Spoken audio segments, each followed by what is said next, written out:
Hey, this is Don from the Nearly Historical Railroad channel, and I actually had shot an intro at the train room, but then I went to edit and it was like kind of out of focus, and I wasn't okay with that. One of the other shots is out of focus too, but I left it. Hello, it's Don from the Nearly Historical Railroad channel. But this is kind of cool because it gives me an opportunity because a couple people have asked the same question. So I just want to answer that question in this video. So now I can do that. I'm not at the train room, so I'm trying to figure out how to answer the question because I can't show you a turnout. But I think I've come up with a way. Let me grab something here. Let's see how to answer the question. Bread. I'm gonna use some bread and also sliced cheese will help answer it. So I'm gonna answer that question with bread and sliced cheese a little later in the video. So stick around for that. All right. I think there's a train in my way though where I want to work, so need to move that first.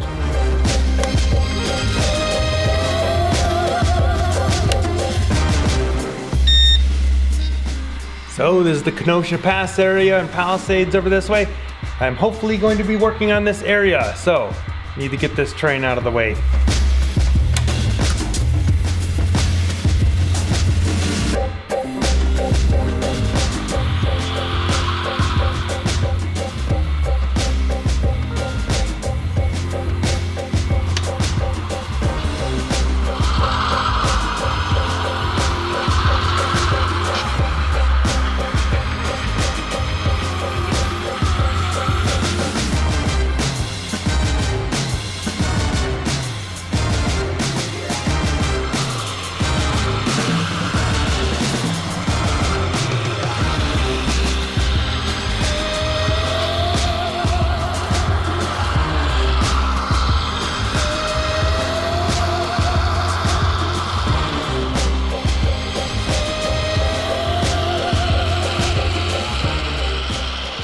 Train has cleared the work area, so I don't know, see what happens next. All right, so that was Romley and St. Elmo. We got a lot of that main line set up. Still need to put feeders on it, test it, but it's there. So we left off at this turnout here. So kind of straighten this out a little bit, so he's got to get it reconnected. Gonna do that now.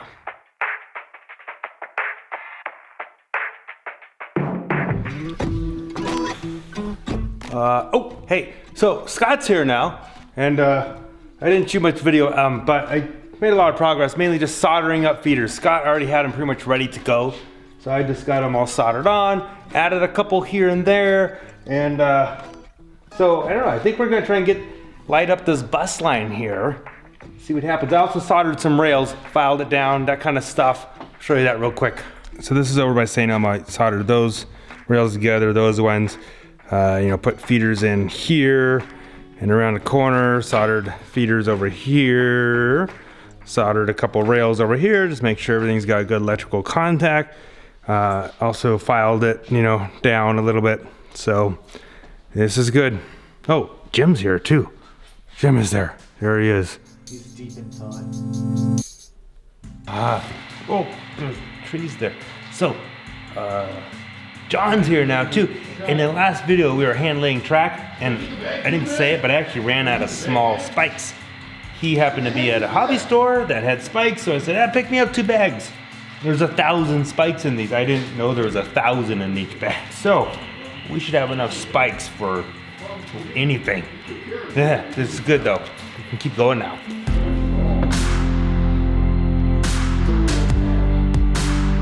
What Scott is doing right now is important, because we have a bus line running for all this upper stuff that we've been working on in this video and the last video.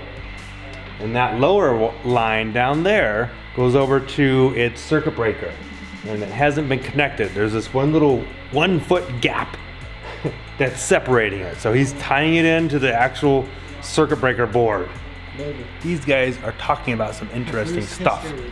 And I usually miss it, but No, you didn't miss it. You were right in the middle of it. Picking on me? No, you guys such interesting stuff, and I miss it most of the time. And we're talking about there's so much you're working. This guy. He knows so much history about stuff, and it's just amazing. It's a perfect word. No, you are picking on me. Yeah. So, anyways. And when he doesn't know, he just we're talking about. Right, we're really good at making stuff up too sometimes. Talking about the lenses on the lens. I lived this stuff.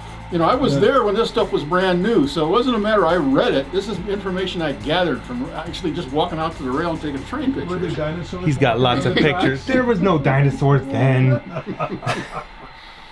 Just caveman. He's got lots of pictures of stuff that he took. A lot of SP locomotives and whatnot. It's pretty cool.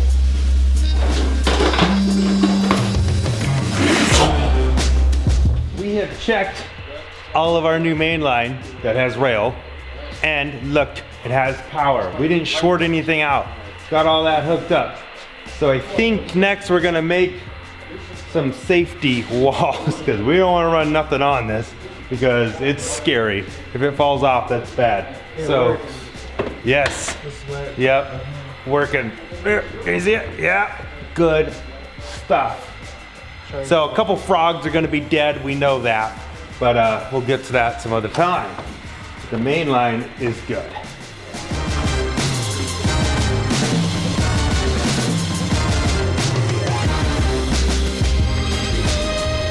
We're doing the short test.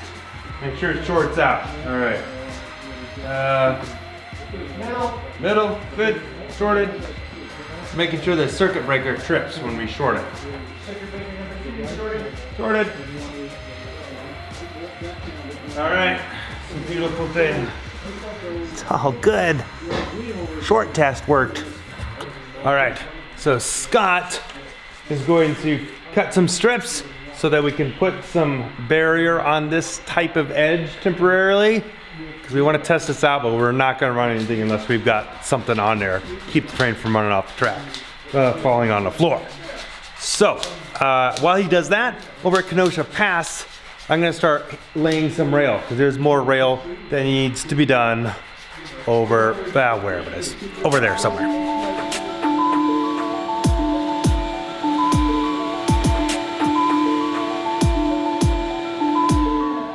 Proof. Proof that he actually did something.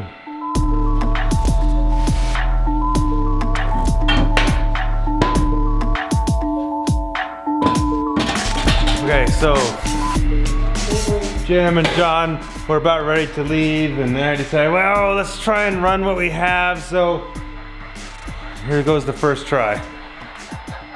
A little rough spot there, maybe.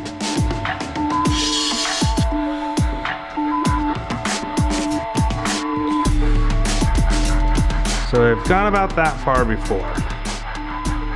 This is new rail now.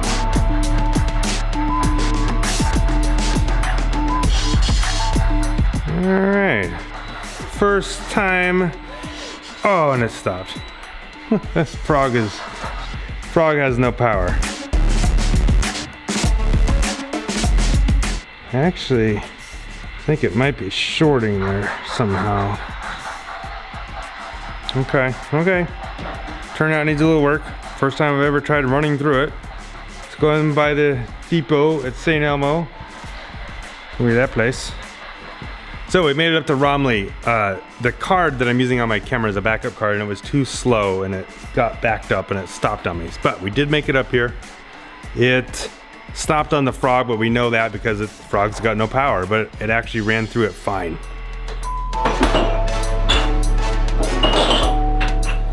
The little glasses are down here so that the kids can reach them easier and help unload the dishwasher.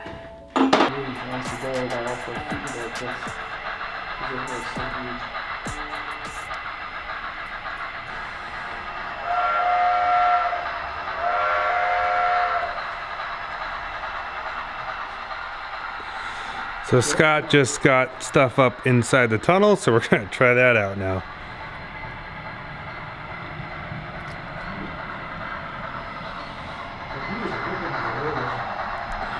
Well, this is a first. Woohoo! Good job, Scott.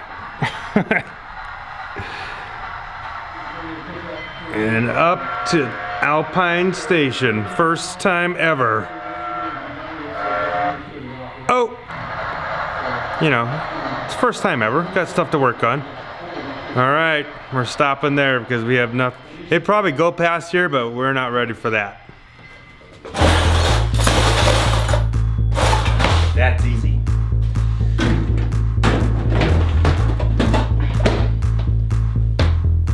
Okay, so to the question.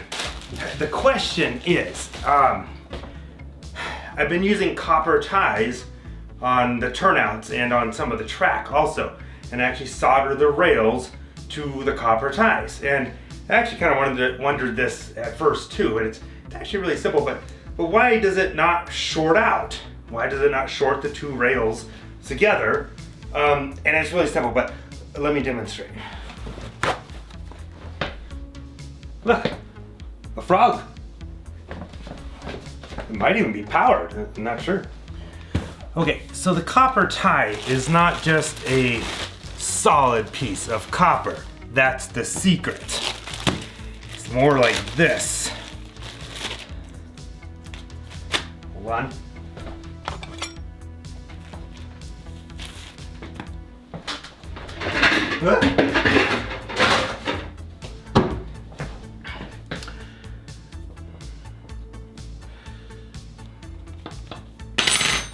All right, wait, two more things. Rails, here we are, rails. So, this is how those are made. It's a PCB board. That's a board that's used for, well, electronic stuff, making circuit boards and stuff. And the way they're designed is there's a layer in the middle, I don't know what it's made out of, and then there's a layer of copper. That's the cheese, okay? The cheese layer. That is actual copper. And then there's this layer that's not conductive. No electricity goes through that. Electricity will go through the cheese. Okay, so then there's another layer on the other side of it. In between is non-conductive, right? So, here's what happens. You lay the rails across the tie. This is the tie. These are the rails, okay? And you solder these down because this is copper. You can solder to that. Very handy, works really well. So yes, that will short the rails out, positive, negative, different polarities, whatever, that's a problem. So once you've got that soldered on and it's all working, I'll use like a triangle file, or you could use a razor saw, but basically you just kind of file this down a little bit, whoop, just that one top layer of the copper. And that leaves you a little bit of a gap right there. Now it doesn't short anymore. You paint that, weather it, and you'll barely even see that. That's why it works. Pretty cool, huh? So simple, but I didn't know at the beginning either. All right, so yeah, on with the rest of this thing, the video. All right, see you later. So, got this all wired, actually ran it through there. It works, a couple little things that work out, but amazingly not much. It actually works really well. So, I'm gonna show you one more quick thing over here. Oh, it's kind of like an inverted cheese sandwich. Normally you'd have cheese in the middle and then bread on each side, but you know, hey, this is less carbs this way. Yeah. Not bad. So, got that fixed. We didn't run the train past this, but I actually got a little bit of rail in here. Needs a few more spikes. Got this turnout down. So, all we have left is from here around to there. And then we're back on to the big part of the layout, a big loop. Okay, so now that's it for the night. Jim and John have gone. It's getting late. Scott and I are done. So, you know, subscribe, all that type of stuff. Let me try that with you in it. So, subscribe and do all that type of stuff. I don't know, catch you next time. Hit the bell. Yes, get notifications when new videos come out. All right, thanks for watching. See ya.